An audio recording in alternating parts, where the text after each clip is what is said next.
This video is sponsored by DXN Provisions, made in partnership with Massdamper and Black Fabrica. Links in the video description down below. New wheels and tires from DXN Provisions, made with 95323 super hard tires and 95245 carbon reinforced wheel set dish. These are going to be the tires that we're going to go with. The other tires were just for fitment because these were on order from DXN. We start by cleaning the angle adjuster mount 15495, the carbon plate that we're going to cut, to make sure that the double-sided tape will hold so that it doesn't slip.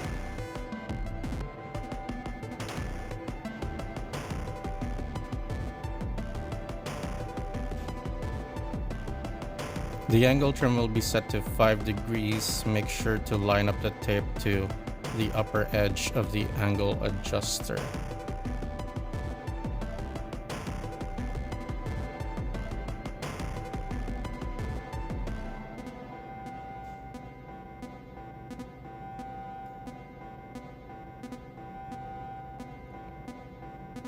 Make sure to clean the carbon piece that will be trimmed so that it doesn't slip off the tape.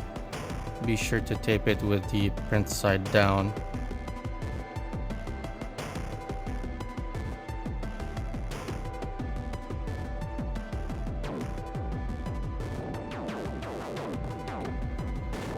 Now take a setting board and line it up against the top edge of the angle adjuster mount. This will make sure the carbon will be mounted straight on the mount so that you don't have a weird slight misalignment when you cut the piece on the mill.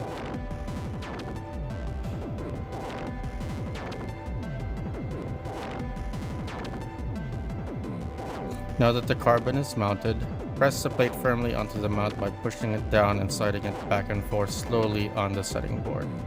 This is why we needed to put the print side down, so that it's easier to press and also slide back and forth. This makes sure that the tape is secure with the plate. Since the plate is mounted at an angle, it will have an upper edge and a bottom edge. Trim all the way to the bottom edge.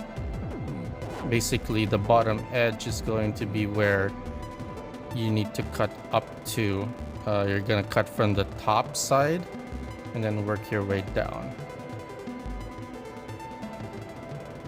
Once you hit the bottom edge, you can essentially keep going and then cut, and then that's going to be where your finish of the cut is going to be.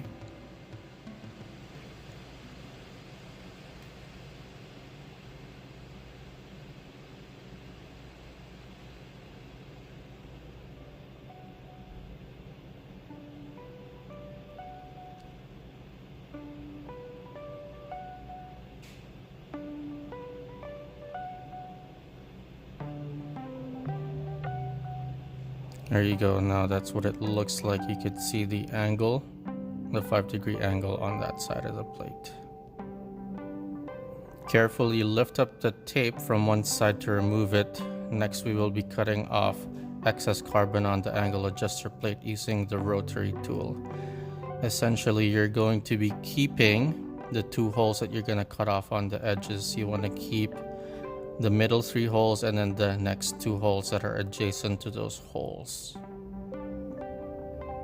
The other pieces will still be needed, so make sure to keep them.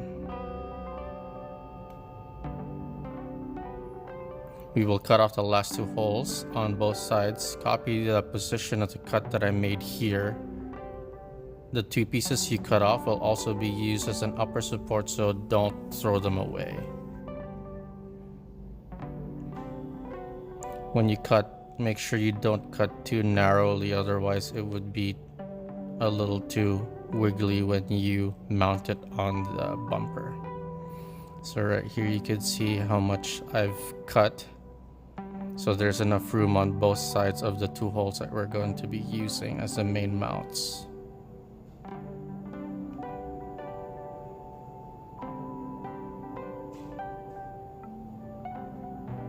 Now we're just trimming up the two support plates that are gonna go on top. Place the angle adjuster plate on top of the bumper. Place the roller plate on top of the angle adjuster plate. Then place the two small plates on top of that, but in reverse, so that the 5 degrees are negative. So you have 5 degrees from the angle adjuster plate, and then the two support plates go negative 5 degrees, so that it's essentially holding it as straight as possible.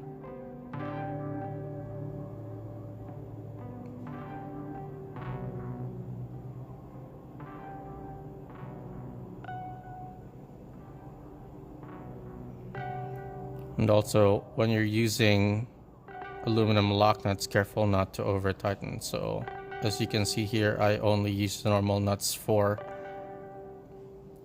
mounting, so that we can remove them later and then mount the aluminum lock nuts later when we're finalizing the build. Now we remove 15451 rear brake and 95105 rear bumper to cut off excess parts. You can substitute for the rear bumper with parts like 95122 and 95132. The part that I use in this video is fairly old now, from 2017, so you might not be able to find it. Those other two parts will work just fine. And we're going to be cutting off just the excess, just to make it lighter, because you don't need those extra parts. And then these parts will sort of hit the walls too, because you're going to be mounting that as a brake. And then these cuts for this piece are mainly for weight loss.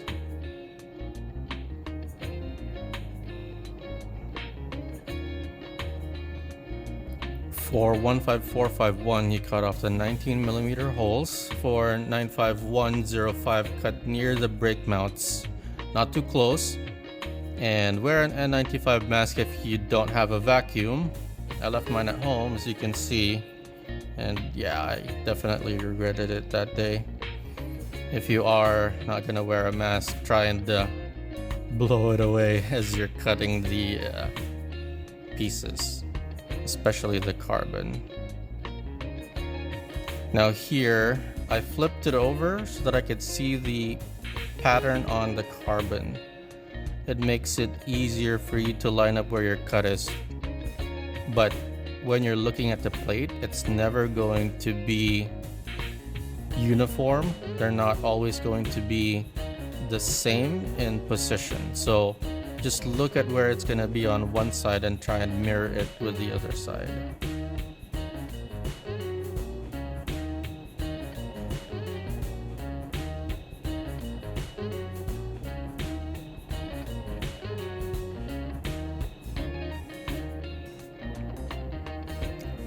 Now we will be using 15451 as a cut guide for 15498. Screw the plates together and follow the outline of 15451 to trim the edges. You essentially want to put one on top of the other, because the other one was for initially just for fitting, and then that allows you to follow the shape of the 15451 when you cut it off. You'll be able to cut off the excess, the 19mm holes. As you can see, that's where the cut is going to be. And then the carbon plate, as you can see, is kind of too long. So you want to cut off the excess and follow the straight edge of 15451. As you can see, try not to breathe in that carbon dust again.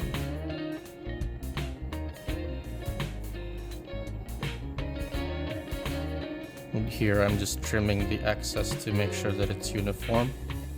Here you can see I'm cutting off the ends of the brake,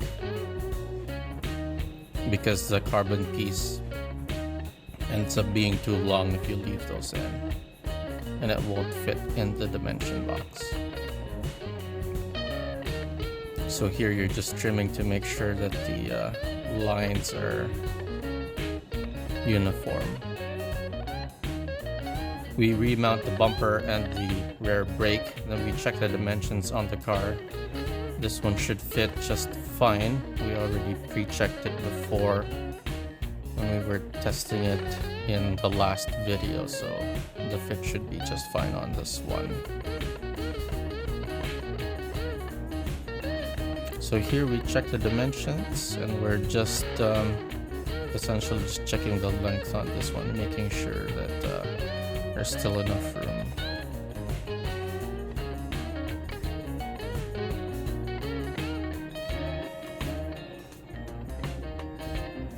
Now we lock the rear roller mount onto the rear bumper using the 25mm cap screw from 15454. Those are gonna be the two holes that you can see where it's mounted right there. We put 154/733mm spacers on top of the bumper. Over that we place a roller mount plate 15495. And on top of that roller plate, we use 6mm spacers. There you go. We're going to be using the aluminum lock nuts. We lock it down with the blue aluminum lock nuts 15500. And don't forget not to over tighten the aluminum lock nuts, because if you do, they will strip and they will be pretty annoying to remove. Now we mount the rollers 95438 on the rear. These are the anodized blue and anodized black rollers from DXN Provisions. We use only one roller spacer with 30mm cap screw under 15495.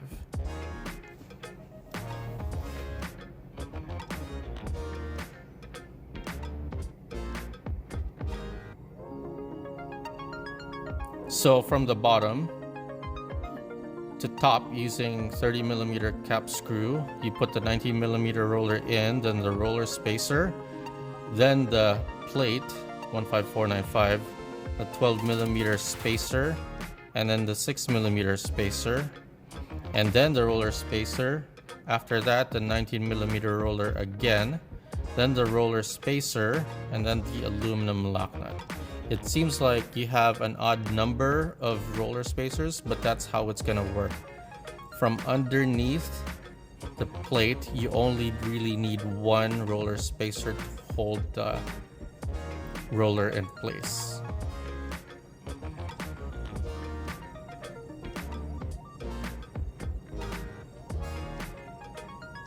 Now we use 74130 countersinking bit so that we could use 15510, the 30mm screw for the front rollers.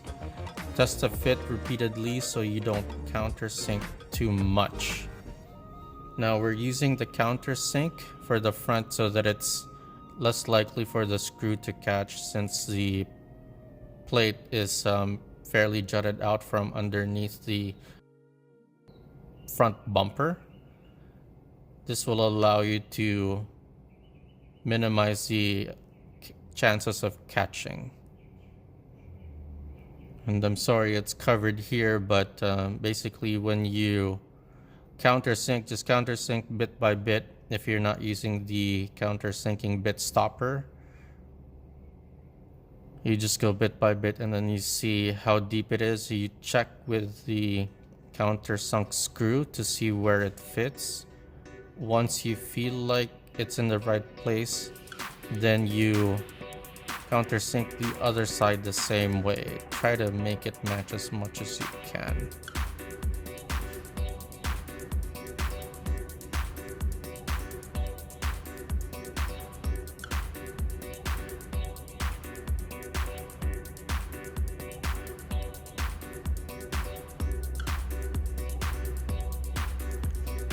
Bottom to top mounting using 15510 30mm countersunk screw, 15495 plate, the roller spacer, the 19mm roller, the roller spacer, 12mm spacer, 3mm spacer, 1.5mm spacer, roller spacer, 17mm roller, roller spacer, and then the aluminum lock nut. This should be fairly easy. As you can see, I'm also cutting off the excess plastic that's on the 17mm roller as well. There you go.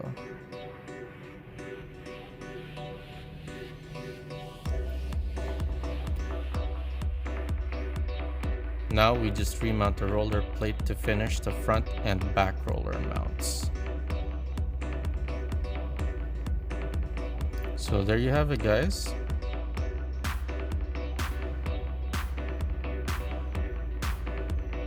This has been the mounting of the front and rear roller mounts. If you'd like to see more videos like this, please like, subscribe, and share. And thanks for watching. Go race. Stay tuned for part 4.